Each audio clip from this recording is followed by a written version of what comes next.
এটা আজকে আমরা বানিয়ে খাবো, মানে এটা বানিয়ে খেয়েছি আজকে। তো হঠাৎ করে মনে হলো যে আমরা আজকে বাদাম মাখা খাবো, কাঁচামরিচ, পেঁয়াজ, টমেটো এগুলা দিয়ে।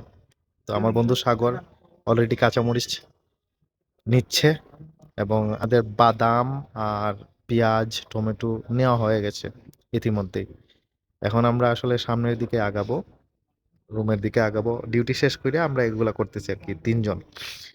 তিনজনের হঠাৎ করে মনে হলো যে এটা খাবো।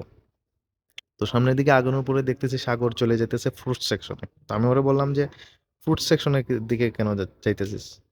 ও বলতেছে কাজ আছে, আয় আয়। দেখলাম যে লেবু নিতেছে। কারণ লেবু দিলে তো মনে করেন যে ব্যাপারটা আর একটু মাখো মাখো হবে না। লেবু, সরষের তেল, কাঁচামরিচ, বাদাম, ওহ, জিভে জল চলে আসে, তাই না? এরপর দেখলাম যে আমগুলা দেখে মনে হলো যে আম নিতে পারি। তারপর মনে হলো না, আগামীকালকে নিবো, আজকে না। আজকে নিলে আজকে খাওয়া শুরু করবো, পরে পেটরে কনফিউজ বানায় ফেলবো। বাদামও মারবো, আমও মারবো, অনেক কনফিউজ হয়ে যাবে পেট। সবকিছু কেনাকাটা শেষ, রুমে আসলাম।